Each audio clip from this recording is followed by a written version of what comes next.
Ladies and gentlemen, thank you very much for being with us today. It is my honor to host our CFO, Blaise Ingoglia, for this press conference and to introduce him. Here's what I know. He is the man. I see about this fraud and waste, and you're seeing it in Minnesota about all this fraud. That doesn't happen here. What happens in Florida is he investigates them, puts them in jail, and they're prosecuted. He keeps Florida safe. That's why we're glad to stand with him today. But before I turn it over to our CFO, I want to introduce my county commissioners that are here, Bill Braswell, Becky Troutman, and Rick Wilson. Thank you all very much. When in this county we need help, they're the ones that have my back, along with their two colleagues that couldn't be with us today. That's why crime's at a 54-year low. So commissioners, we couldn't do what we do without you. So thank you, and thank you for being with us. Blaise? Sure. Sheriff, first of all, thank you for the hospitality, and thank you for everything that you do, along with you guys up here, keeping the community safe, and the deputies in front of me. Just appreciate everything you do. First, before we start on the press conference, I was aware of another incident involving law enforcement last night that happened in Minneapolis again. And look, I'm for the people who know me, know that I don't bite my tongue very well. And when I see stuff like that, I get very angry and frustrated at the lack of leadership in some places of the United States, definitely not in Florida, because I think we do things different here. We take law enforcement very seriously. We prioritize law enforcement. The things that are going on in Mississippi and more particularly Minneapolis, they're just an absolute travesty. In my opinion, Governor Walz should resign in absolute shame for everything that's going on with the level of fraud and corruption that we're seeing in that state. And for Mayor Fry, that guy needs to resign also. He is creating an environment where residents now think it's okay to attack law enforcement.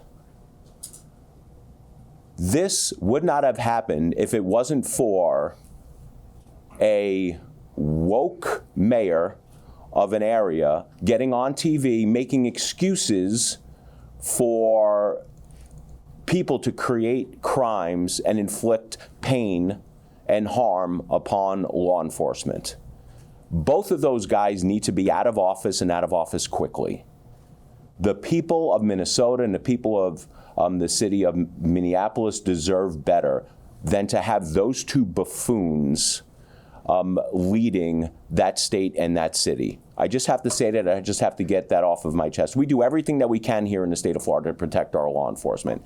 I don't think you would ever find anyone here in this state getting on TV demonizing law enforcement, especially the way Mayor Fry, whatever his name is.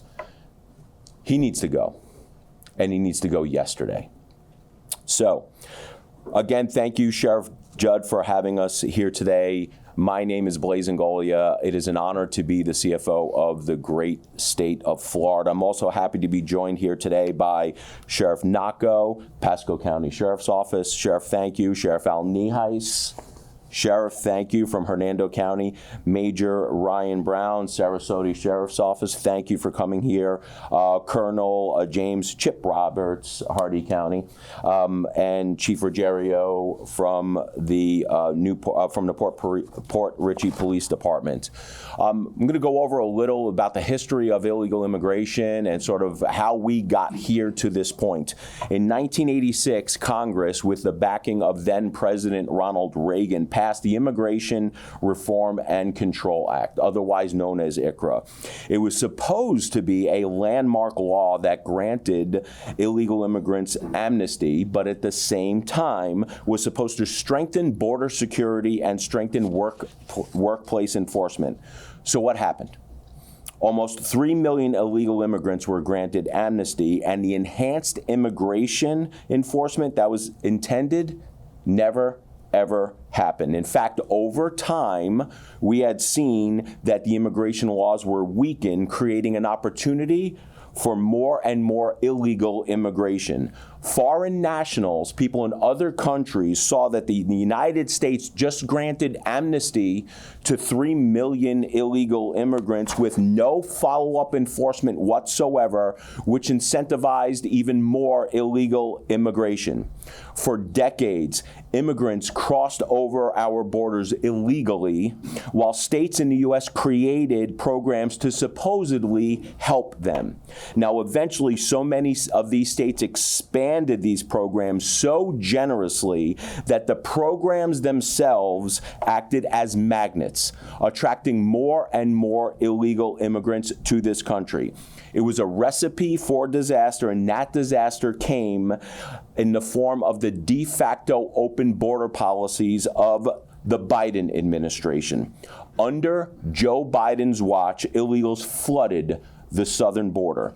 We went from a promise of illegal immigrant enforcement that never came to Border Patrol being sidelined by open border leftist and pro-amnesty policies, allowing anywhere in total about 17 to 21 million illegal immigrants eventually entering our country illegally. Why?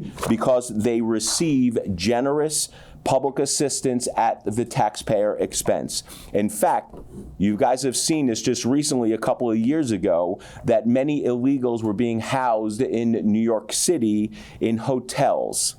Think about that. Not taking care of our veterans, demonizing law enforcement, but yet putting people come over to this country illegally in nice hotels in New York City.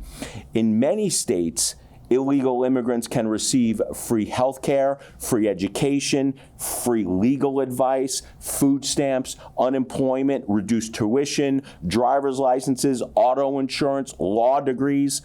Think about that. An illegal immigrant could become a lawyer in places in the United States when they were promising and swearing to uphold the laws of the United States, when they broke the law actually getting into this country in the first place. Why, with all of this, would someone want to wait 10 years and spend $50,000 or $60,000 to come to this country legally when they can give $10,000 to the drug cartels and get humans smuggled over the border to become an illegal in this country? Why spend all that time, energy, and money coming here legally when we are incentivizing people to come over illegally?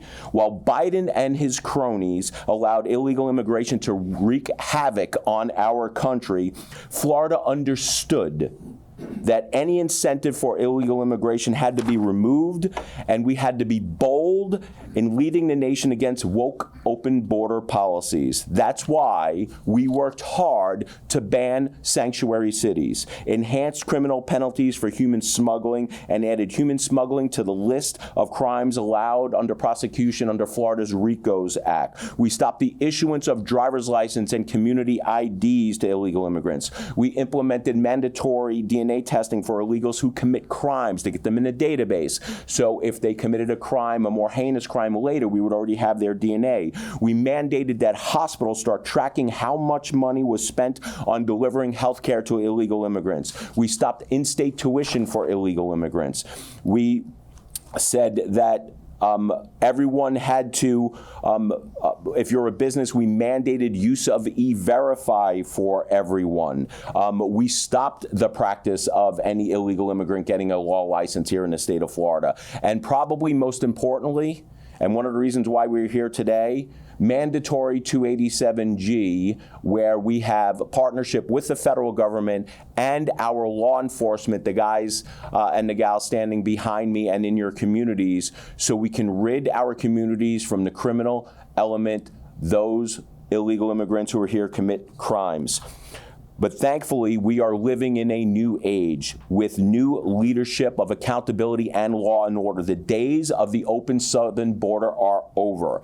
When President Trump took office last year and gave Florida the full support of the federal government in rectifying the illegal immigration crisis, Florida took that support, took the ball and ran with it, and continued to create the blueprint for other states to follow to ensure the safety and security of our citizens.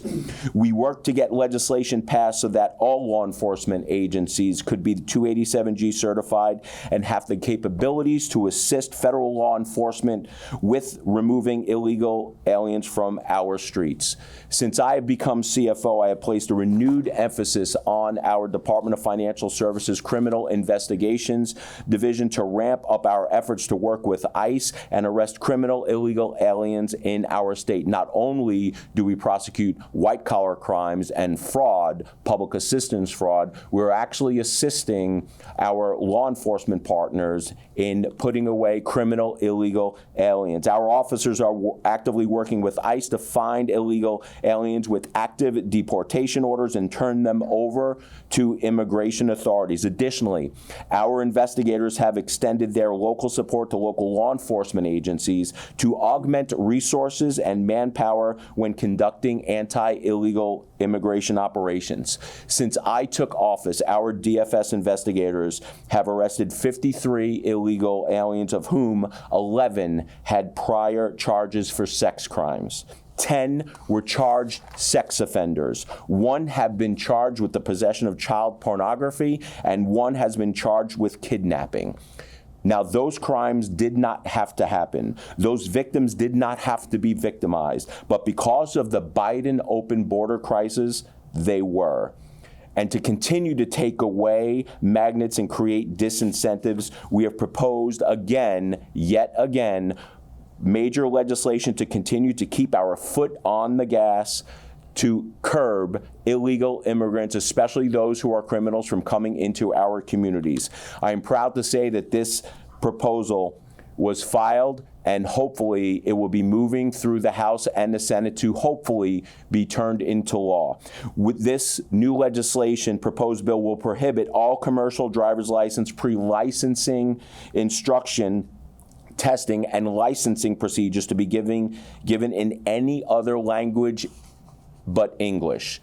If you are going to be on our roads as a commercial truck driver, you need to know the language. The days of you skating by, being on our roads and causing harm are over in the state of Florida. We want to remove illegal aliens as covered employees under the workers' compensation statute. Unbelievably, when you read that statute, it says there on the plain text that illegal immigrants are eligible for workers' compensation. We think that is wrong. Why should the workers' compensation system and other businesses who are doing it legally subsidize bad behavior of other businesses? We think that's wrong. We think that needs to change. In fact, we think that if you are a business owner and you hire an illegal immigrant and that person, if she or he gets hurt on your watch, it should come directly out of your pocket. You should pay for all of it. The system should not. In fact, we go a step further to say and protect the system, the workers' comp system, that if anybody gets hurt on the job, before we issue any benefits, we have to check the E-Verify system to make sure that they are in the country legally. And if they are not, then the business needs to take care of it and make the employee whole. We want to end the use of illegal IDs from sanctuary states to open up bank accounts and cashier's checks, because we know this is one of the ways that they feed money back to not just the people in the country that they came from, but to the drug cartels who paid for smuggling them over the southern border to get here. We want to ban illegal aliens from benefiting from down payment assistance programs meant to help Florida's families own their own home and prevent illegal aliens from getting silent second mortgages. We want to prohibit illegal aliens from receiving any license issued by the Department of Financial Services, not that we do it now, and we won't do it on my watch, but you never know who is going to be in this position 10, 20, 30 years down the road. We want to make sure it's in law so that never happens.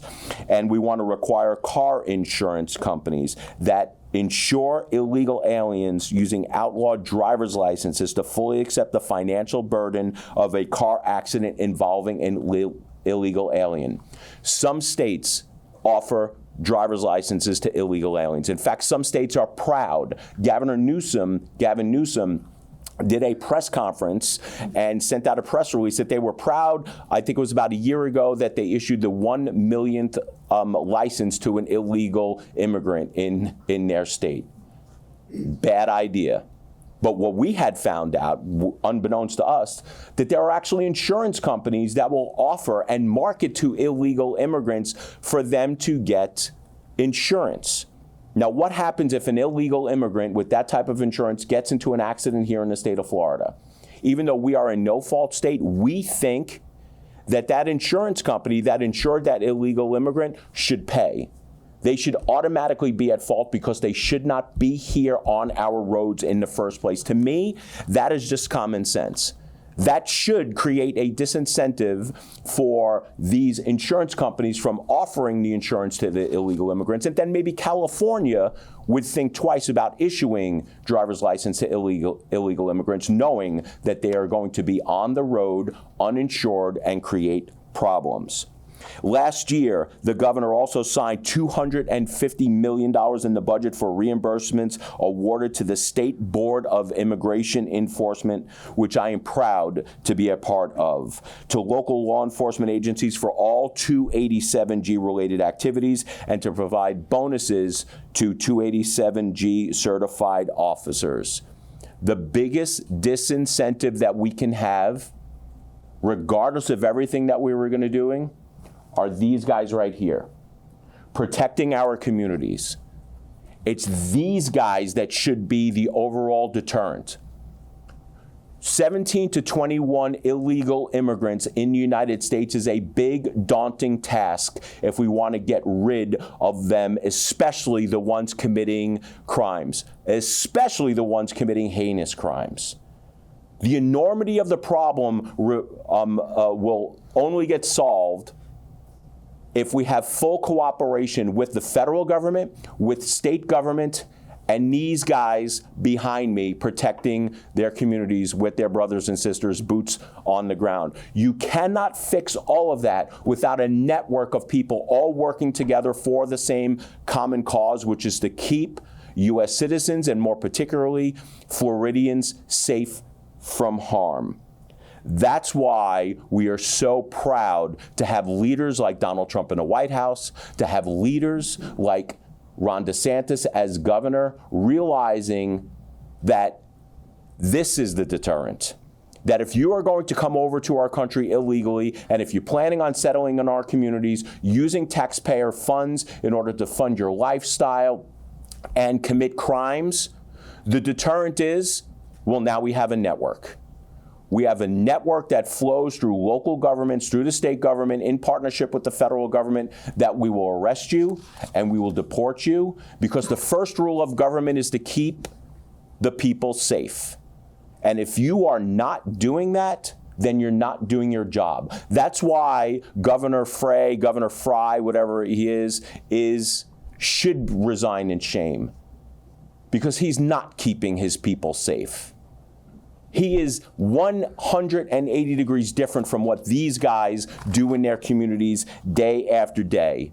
And that's why we go out and we work in partnership and we get these guys the funding that they need in order to facilitate this 287G program. Through these reimbursements, the state of Florida is ensuring that every law enforcement agency has the resources they need to enforce our laws and protect its citizens.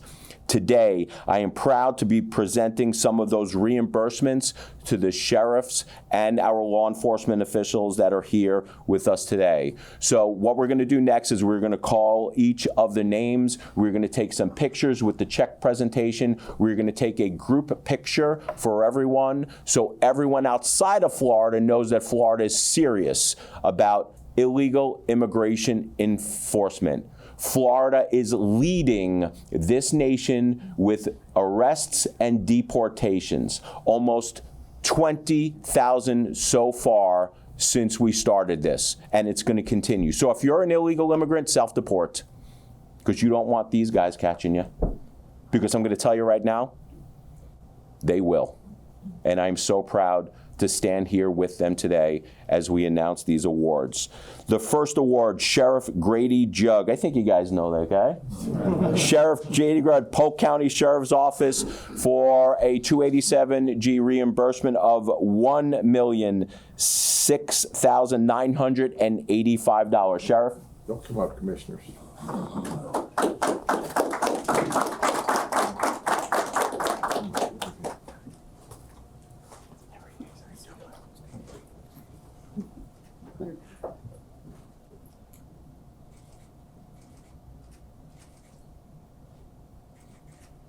Awesome, thank you. Thank you. Appreciate it. Thank you, sir. Appreciate it very much. Next up, I just want to see Grady try to put that in a drive-through window. That would be. Ride with me and you'll see. All right, we'll do it. I think that might make a new viral video. We should try that later. Sheriff Al Nienhuis, Hernando County Sheriff's Office, for an award for $321,112. Sheriff? Thank you. You are too tall.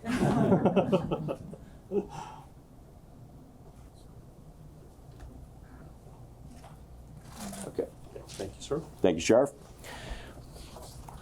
Major Ryan Brown, Sarasota Sheriff's Office, for an award of $283,389.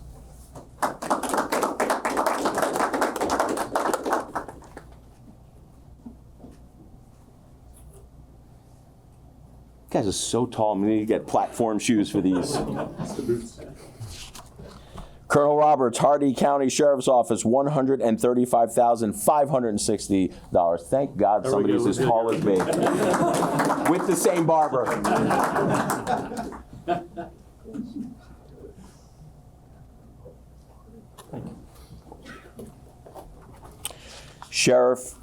Chief Frank Ruggiero, Port Richey Police Department, $32,850.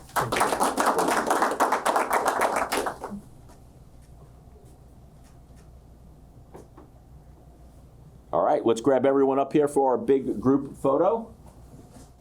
You want us to hold your checks? Or? Yeah, grab the checks, come on. That's what I thought. Sir?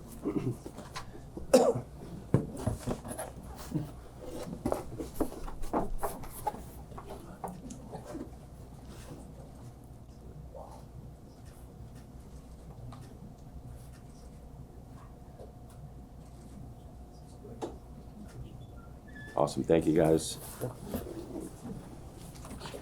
Thank you for everything that you do, keeping our community safe. We know how hard it is, the jobs that you do. Please, on behalf of the governor, on behalf of me, the rest of the Florida cabinet, heck, on behalf of every single citizen of the great state of Florida, go back to your people, your deputies, your police officers, and tell them thank you on behalf of us. We appreciate that. So now I'm going to call up Sheriff Nocco from Pasco County, talk about some immigration enforcement. Sheriff. Thank you, brother. Appreciate it. Thank you. Morning, everybody. Chris Nocco, Pasco Sheriff's Office. So just a couple of things that was touched upon before, but I want to make sure everybody's aware. They don't usually, hear it, but the more you hear it, the more you understand what we do as law enforcement. In the past 90 days in Pasco County, we arrested 10 individuals. They had state charges, but then also were here illegally. So we're going after people that have state charges already. These are criminals in this country, but they're already committing crimes in our community, like you've heard our CFO talk about. The other one, too, is we had two heinous cases.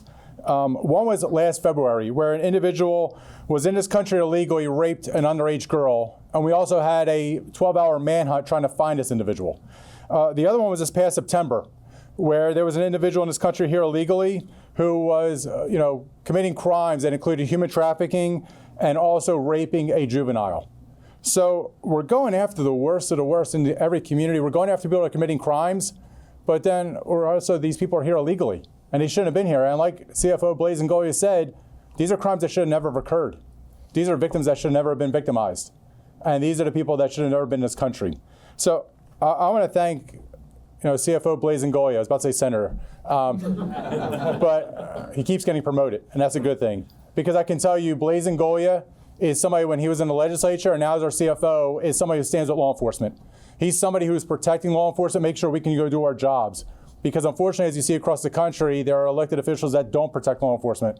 And yes, we do need protection, because there's people that can create bad laws, that can do things to harm law enforcement from helping our community.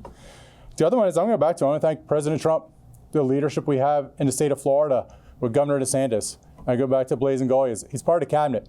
And so everybody recognizes that being part of that cabinet is critical to decisions that are made in the state of Florida. That's why we need leadership like Blaise Ingoglia to be in there to keep us safe, to protect the citizens for years to come. The other one is our legislature. We're blessed in the state of Florida to have an unbelievable legislature that create the laws that are protecting the citizens. But where does it ultimately come back to? It comes back to our citizens. In the state of Florida, we are absolutely blessed by God to have great citizens and great voters, because they're the ones who are making the decisions to make our community safe. They are the ones that are making decisions to make Florida safe and a place where people want to come. There is a line out there of lawlessness that everybody sees. There's chaos that's going on, but you do not see in the state of Florida, because our voters do not want that. Our citizens who we report to do not want that. It is horrible. It's horrible for a law enforcement officer. It's horrible as me as a father.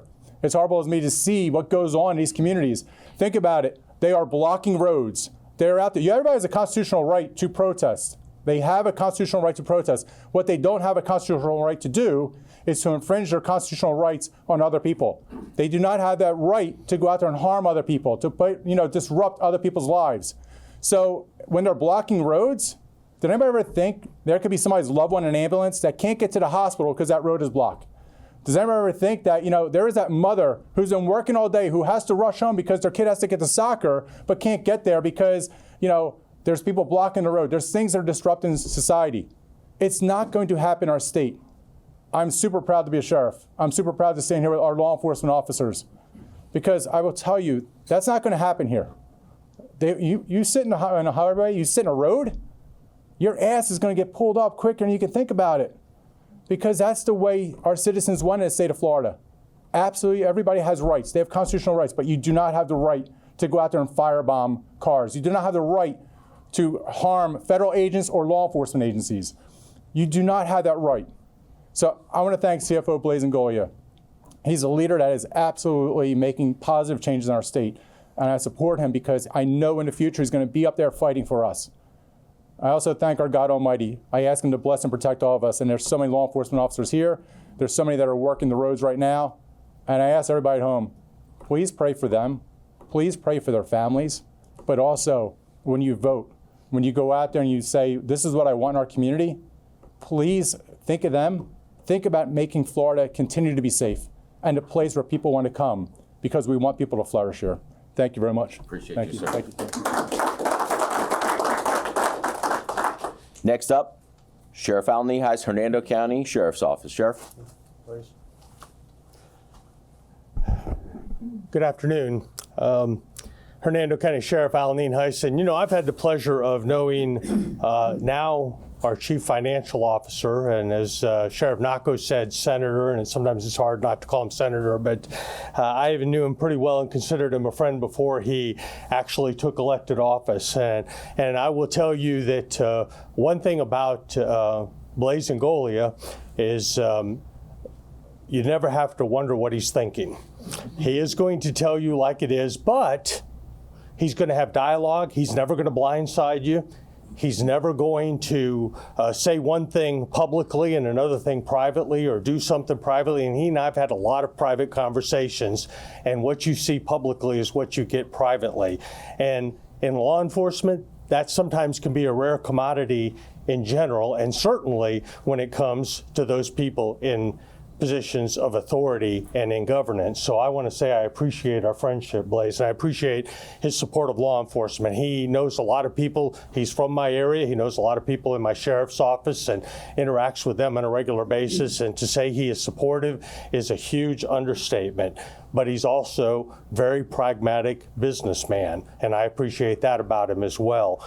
And so we go back a long way, and this funding, getting this reimbursement for the work that we have done locally on immigration, getting it from the federal government through the state government, to say it's appreciated is an understatement, because we have been Sheriff Judd and I were talking a little bit before we walked in here, and you know, we haven't changed a whole lot about what we do when it comes to immigration enforcement. If we catch somebody who's doing something illegal and we take them to jail, and if they're here illegally, we tell the federal government, and hopefully the federal government would come and pick them up and deport them, particularly if it was a serious crime when they were done with their local charges. So we haven't changed a whole lot about what we do, other than now we work much closer with the federal government, transporting individuals. In my office is in charge of transporting for the 3 counties, the 2, and 1 north of me and 1 south of me. And we have a much, much better relationship with that federal government in everyday operations, and obviously in getting reimbursements. So, you know, Florida sheriffs for over 200 years have been problem solvers and have been law and order in the state of Florida, and very pragmatic about what they do. And I'm honored to be standing up here with a couple of my fellow sheriffs who I've known for a long time and have the weight of the world on their shoulders when it comes to their communities. And when somebody is a victim, and we all have big hearts, and it's easy to feel sorry for people that want to make a better life for themselves. And that's understandable, and we definitely get it. But the problem is the unintended consequences of ignoring the law to try to have a big heart. And then you have victims that are created who otherwise would not be created, because there are people who don't want to follow the law. And that is much harder to deal with when you're talking to a victim and you know that that person did not have to be a victim had the law just been followed. And so it is nice, and I'll repeat what my colleagues have said, it is so nice to have the cooperation, not just from the state of Florida, and we've had that for a long time. We've had very conservative leadership, and it is much appreciated by the Florida sheriffs in the state of Florida. It is nice to have similar cooperation now at the federal level, and it is amazing what can get done if we all just work together. So again, Blaise, we appreciate your support of law enforcement. You're a true leader, and we appreciate it. Thank you for that. Thank you, sir. Yep. Thank you, sir. 2 things I want to make a comment before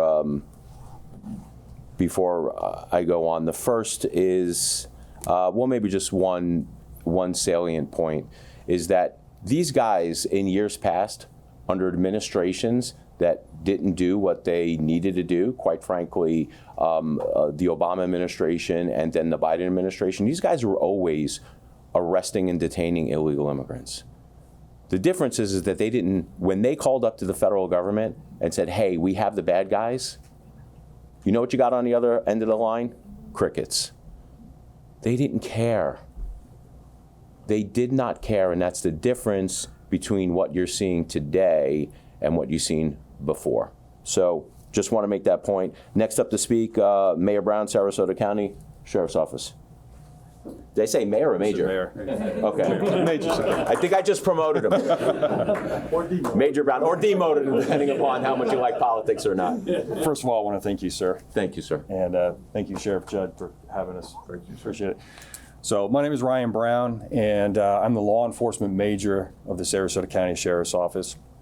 I'm here on behalf of Sheriff Kurt A. Hoffman, who could not be here today. He's holding a promotion ceremony for some of our folks at the agency. It's a great day back at Sarasota. So what I like to say is, as an American, you should be proud of what we're doing here. As a Floridian, you should be proud of what we're doing here. What we have is we have a president of the United States who has a goal, who has a vision. We have a governor who has a goal and a vision, and we're putting it into action. And you have 67 sheriffs, 67 counties coming together in a collective effort to make Florida the best place to live, work, and visit. And I firmly believe, as a born and raised in Sarasota and a lifelong Floridian, that this is the best state in the country, and we have the best country in the world. And in order to do that, we have to take care of our citizens and make sure our citizens are safe. We are public safety officers, we are crime fighters, and that's what we do. And so the 287G program and the WSO program, is not anything new in Sarasota County. We've been part of that since 2018. It's where we have warrant service officers in our jail, and they can help out with the deportation program. 287G is newer for us, but what that means is we have certified officers on the road or deputies on the road. If we have a traffic stop of an illegal immigrant, we can make contact with that person. We can verify that they're wanted to be deported by ICE, and then we can take that person into custody and take them to jail. We're also part of helping transport illegal immigrants around the state so that they can be deported. And the whole goal here is public safety. That's what it's about. How do you tell somebody as a law enforcement leader you have somebody victimized, rape or homicide, and you have to go to that husband and wife and say, this could have been prevented, this was preventable, and we just had a blind eye to it because we didn't want to do anything about it. So the time is now, the time is changing, and we're going to be part of this effort, and if you're here illegally, you need to leave, especially if you're here committing crimes. We're going to find you. I also like to say something for all of our deputies and federal agents. We're all human beings. We're husbands, we're wives, we're people in this community. And folks up in Minnesota, our ICE agents are trying to do their job. And for them to be victimized, if you come to Sarasota and try to hurt one of us, we're going to use reasonable and necessary force back in order to do our job. But on a normal basis, we treat everybody fair and with respect. That's just how it is. So really nothing's changed in that part. But for those federal agents up there, they have our support. And you cannot victimize or hurt a law enforcement deputy. That's absolutely unacceptable. With that, I just want to thank everybody for being here. Thank you for your time. And thank you, Blaise Ingoglia. We appreciate all the support. Appreciate it. Thank you. Thank you. Next up, Chief Ruggiero, Port Richey Police Department. Thanks, sir. Or is it Mayor? No, I'm just I'll stick with Chief. But I would like to thank the City Commission for the City of Port Richey for backing me 100%, give me everything that I need to fight this fight. And like the CFO Ingoglia had already said, our main goal is to take care of the criminal element and enforce the immigration laws of the state of Florida and the United States of America. We're here with that with good leadership, and that's what we want to do. When I was sworn in as police chief, I swore to protect and behold, and that's everything. That's not just certain laws that I want to enforce. That's all the laws of the state of Florida. Whether I agree with them or disagree with them, we're going to enforce them. This here with the immigration is near and dear to my heart. I could tell you in my past history, before this immigration came around, we all talk about the sex offenders and the rapers, but we also have a lot of people out there driving every day. And I've worked those fatal crashes where we've had illegal aliens kill somebody, specifically a 16-year-old girl, and just leave her for dead on the side of the road because they didn't want to get deported. And then we had to track them down, which we did. And we'll take the enforcement action that's necessary because we're not going to put up with it anymore. You know, the accident that everybody knows about on I-95 with the truck driver, those are the things that our state enforcement efforts go to make sure we keep everybody safe, because everybody's like, oh, I live in a safe community, but you drive the roads every single day. And that's probably the most dangerous community you could possibly be on, are those roads out there. So again, I just want to thank the state of Florida, CFO Ingoglia, for helping us enforce these funds. My men and women from our department were 100% on board with the 287G. When I told them about it, they were excited. They wanted to be part of it. They want to do this. They're there for a reason. We're not just there to just drive around in circles. We're there to enforce the laws and make our community safer. And that's what we do in the city of Port Richey. And I'd like to thank Sheriff Nocco also, because we're in his county, and anything we ever need from him, he's always 100% there to give it to us. So I really appreciate that. And thank you, everybody, for coming. Thank you, Sheriff. Thank you. Sheriff Judd, any last comments? Well, I'm glad y'all joined us today. You know, the message is clear. As you see law enforcement officers abused and neglected across this nation, that doesn't happen in the state of Florida. When one of our colleagues calls for help, we're there to support them. Federal, state, local, we'll always be there. And the people of the state of Florida know that. And when you see all that mess going on in Portland, Los Angeles, Minneapolis, there's a reason it doesn't happen here. It's who you elect to public office. Those are the leaders that set the rules or the laws. They're the ones that support and protect law enforcement officers with their rules and the laws that they create. Blaise did a wonderful job when he's in the Senate. He's doing a tremendous job as our CFO. At the local level, it's our county commissioners. If they don't give me the money, I can't hire the people. I don't have the tools to do the job. Our crime's at a 54-year low. That doesn't just happen. Good people make good things happen, and our Board of County Commissioners are good people. Your Board of County Commissioners can also be a problem. If they want to pass rules that think more of the criminals than they do the law-abiding citizens, then crime goes up. I'm blessed, and I thank the good Lord every day for our commission and our commissioners who support us and who support the people of Polk County and who make public safety their top priority. But as I close today, you watch the evening news, the national news, and you see all this scrum and all this. But nothing's changed now at the local level. The Trump administration, the Biden administration, the Trump administration, the Obama administration. We're doing the same job today that we did all along. Do you know what the difference is? The difference is the leadership from the president and the federal government who has said we are now going to deport, starting with the worst first, those that are here illegally in the country. We've been bumping into these people during our normal course of business all along. We've been reporting them to ICE all along. And all along, ICE has not taken very many of the people out of this country because that was a decision by the federal government. Nothing is changed here except the federal government is putting the resources and the infrastructure together and asking for our help. And I want to brag on our governor, Ron DeSantis, and our legislature, our Senate and our House. They created special laws to back us up and to require every law enforcement agency and every government in the state of Florida to support. I have the language here. 908-104. Law enforcement agencies shall use their best efforts to support the enforcement of federal immigration law. In these other states, the antithesis is occurring. They're passing laws prohibiting local law enforcement from assisting. But let me tell you something. I'll just share this with you. If I'm a law enforcement officer in Minnesota or California, wherever I'm a law enforcement officer, if one of my federal partners calls for help, I'm going to them. I don't care what the mayor thinks. I don't care what the city commission thinks. You're not going to run over our brothers and sisters in this business. And that's the way we do business in Florida, but that's the difference in who you put in office and the rules that they pass.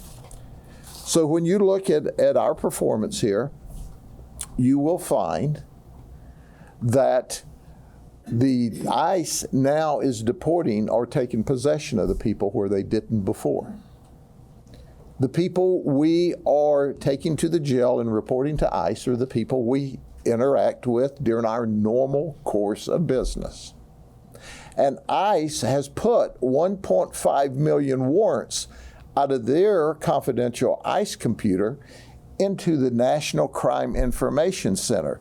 So we're seeing people when we run warrants checks today that during the Biden administration back, and when I say the Biden administration back, it was the Biden administration, the Trump administration, the Obama administration, those warrants weren't in our toolbox, and they are today. So when the numbers go up, it's because we know who they are. When we tell ICE, hey, we had a hit, they go, hey, no problem, we want them, and they're taking them. So you can watch all this, and this gnashing of teeth, you know, and you can tell when those politicians from those states are lying. Their bottom jaw's moving. We speak the truth in Florida, the free state of Florida. Thank you, Blaise, for everything you do. All right? God bless y'all. Y'all have any questions for the CFO? Yep. Can you just quickly summarize like what the agencies are being reimbursed for? That might be a process question. You want to answer the question on process? No, go ahead. Go ahead. We're reimbursed for our resources, whether it be our book-in cost, our initial housing cost, whether it's transportation, fuel, gas, equipment, law enforcement officers' cost. That's what the reimbursement is for. And $1 million is a lot of money, so is that like the largest or one of the largest amounts that you? I have no idea what has been paid out through the rest of the state, but I'm appreciative of it because it's taxpayers' money, and that it will, you know, here's the bottom line: either the local taxpayer has to pay for it, or the state, who is saying, hey guys, we need you to ramp it up and help, pays for it. And so what the state's done is they've given us money to allow us to buy the tools, the infrastructure, the fuel, so it comes into our budget and we offset cost, and or we buy tools or infrastructure that we need to support that. Just want to hold on. I just want to piggyback off of that. Sheriff Judd made a great point. Is that the enormity of this problem, which was created by, quite frankly, it's created by the federal government since the 1980s, and the problem has just been absolutely exacerbated with the Biden administration.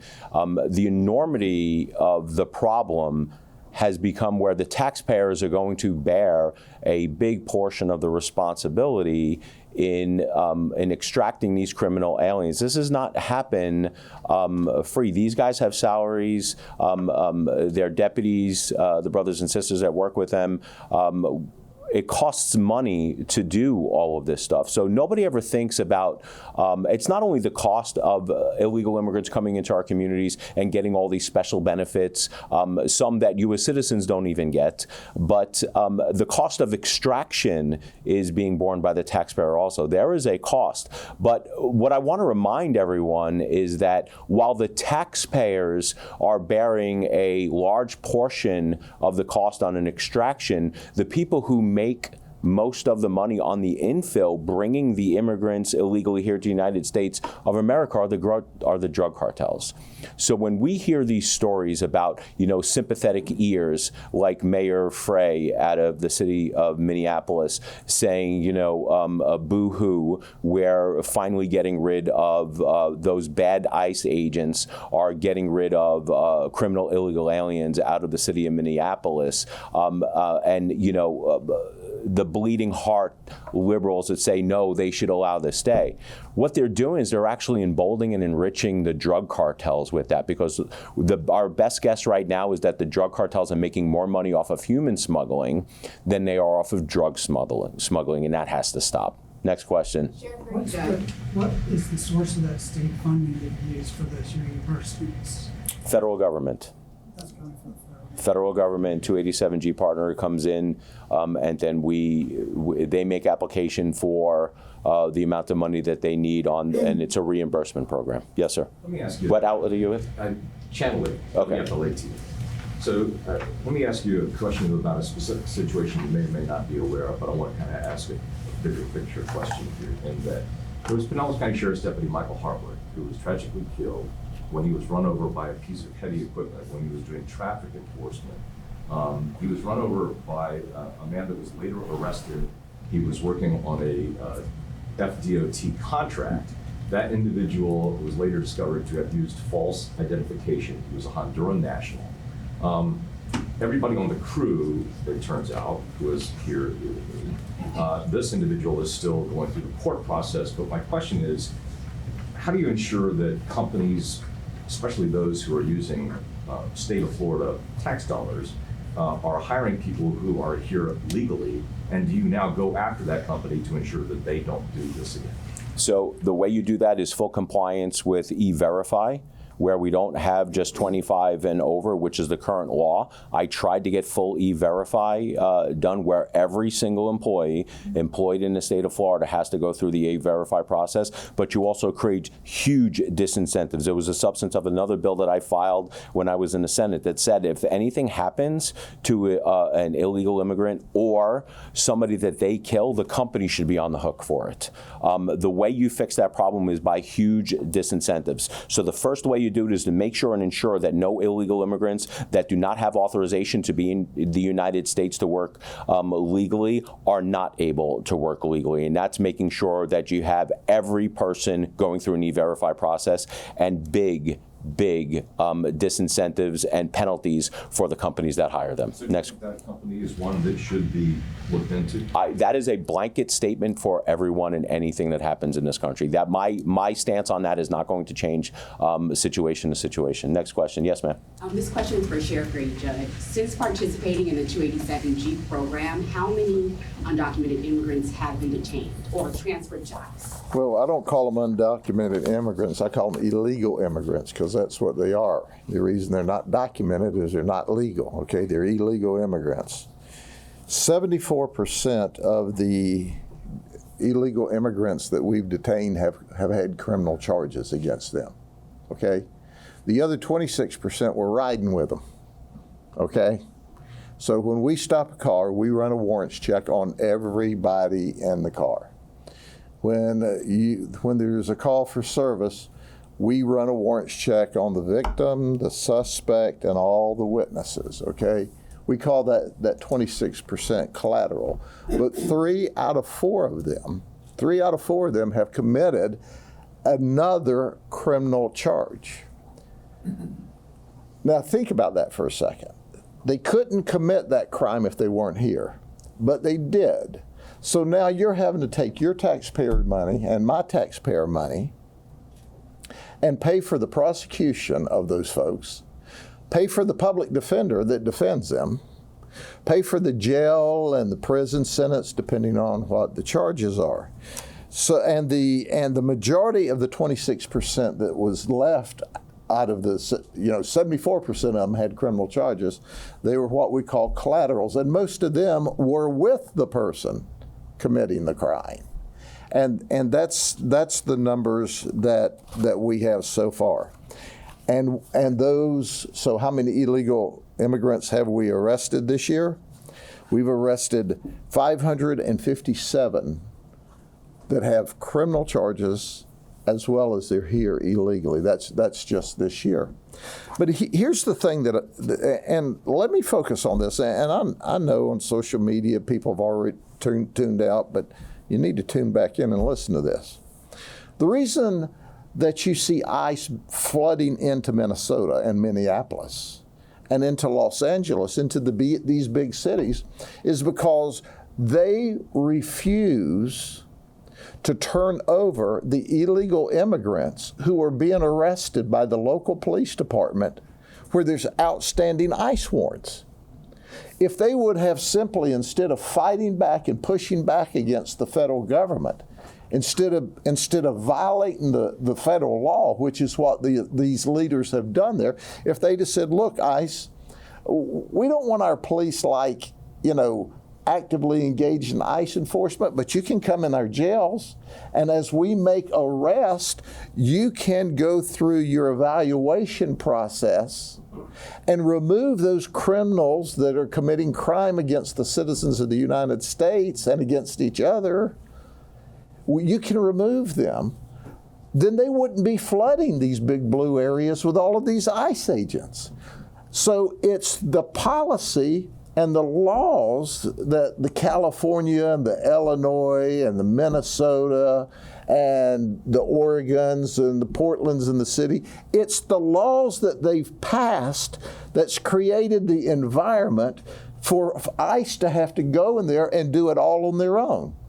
And it puts the ICE agents at additional risk. The local law enforcement officers have already taken the risk to arrest these people. They're in custody. They're locked up. They're in a county lockup or a city lockup someplace, or a state lockup for their causes. But yet they're telling the city, the county, or the state prison system, turn these illegals that have committed crime back out into the community on our people. And so if ICE can't get help from the state and the local folks, then they have to send more resources in order to do the job. All of this could have been avoided. All of this could have been, you don't see that happening in Florida.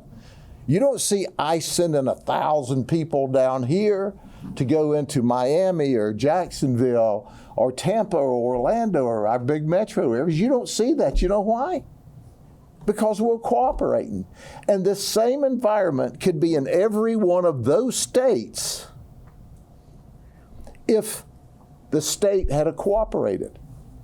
But instead, you've elected a bunch of people there, governors, primarily, House and Senate members, mayors, city commissioners, county commissioners, that said, hey, we're going to let these criminals that are here illegally committing crime against the people of the state of California or Minnesota or wherever, we're going to allow them to come back out into the community and commit more crime against you rather than turn them over to our federal partners. That's why you're seeing all this scrum all over the nation. That's why you're seeing it. If they were cooperating like Florida was cooperating, there would not be the protest, there would not be the conflict, people wouldn't be angry, they wouldn't be going to businesses because they would be caught up like they are in Florida when they're committing crime and we turn them over to ICE. They're already caught and they're out of the country. That's why you're seeing this. It's created by the law and the practice and the policy of the elected officials at the state level, the county level, and the city level, telling them to oppose federal law. Now, why in the world you want those people in those positions that think it's all right to oppose the law, that think more of the criminals than they do the suspects? I don't know. That's why we call this the free state of Florida, because we're for the people. They're for the criminals. And Sheriff, what's the percentage of deputies that have been deputized to enforce these immigration laws? We have, they're called DIOs. Every deputy can detain and report to ICE, okay? We've got approximately 250 that have got the specific ICE training so that they understand the nuances of the ICE laws. But still, whether you're DIO trained or not, we can't enforce the law. We just have the tools to easily recognize that in addition to the databases, this person's illegal. Then we report them to ICE, and ICE tells us hold or don't hold. So all we're doing is helping ICE. All we're doing is helping our colleagues that are enforcing federal law. And that's why if you don't like any of this, and go to your Congress people, your senators and your House members, and get the law changed. These other states are defying the law, the rule of law, and that's the first step toward anarchy. I mean, we all studied that in civics. Oh, wait a minute, they don't do civics classes anymore. Anyway, in a minute I could get to preaching. But Jesus loves you, you know what I'm saying? Amen. Yes, ma'am. Sheriff, you mentioned more than 500 illegal immigrants were detained. Was that this year or This year. 2025? 557 on local charges. They committed a violation of law in Florida and they were illegal. Okay? I'm not sure if it was said already, but what's the total amount of reimbursement money that was given? I'm sorry, say that again? I'm not sure if it was said already, but what's the total amount of reimbursement money that was given?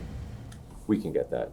They'll get We can that for you. that. Sydney in the back can get you I that. understand that Sarasota County now has ICE actually in the county jail. Do you have that here? Yes, we have ICE agents that work in the jail, and they do that work for us.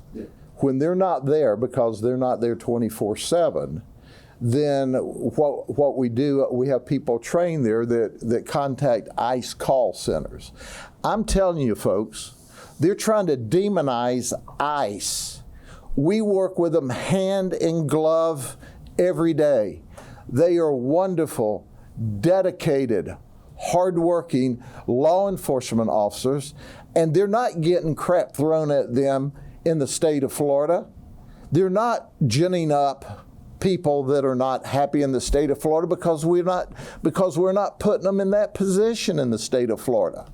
Pick your state where they don't cooperate with ICE. The state governors and mayors and legislators are creating this conflict and this assault on our ICE agents because they won't support the federal law. Sheriff, there's been reports and videos circulating showing ICE officers in Minnesota and other places going after people who were just shooting video of them or protesting and using tear gas on protesters and journalists. Do you have concerns about any tactics that any ICE officers are using? I'm not sure there's anything wrong with spraying journalists with tear gas, is there? Just kidding. You can't tell from an individual video clip of what's happening. And because, for example, the shooting last week, right? If you notice, that lady's car was sideways in the road. Well, why was her car parked sideways in the road? Well, she was obstructing them during the performance of their job. So when you see a video clip here or a cell phone clip there, that doesn't tell the story at all. But I can assure you of this, that the protocols and what law enforcement officers are taught, hey, if you're standing on the sidewalks protesting, taking videos, that's cool, that's good. But if we're in an enforcement action and you're down in our face obstructing us from doing our job, that's a violation of law. But you can't look at individual clips and discern exactly what's happened because you have to do the before and after. I've got to tell you, when you get that many people in a scrum at one time, mistakes can happen.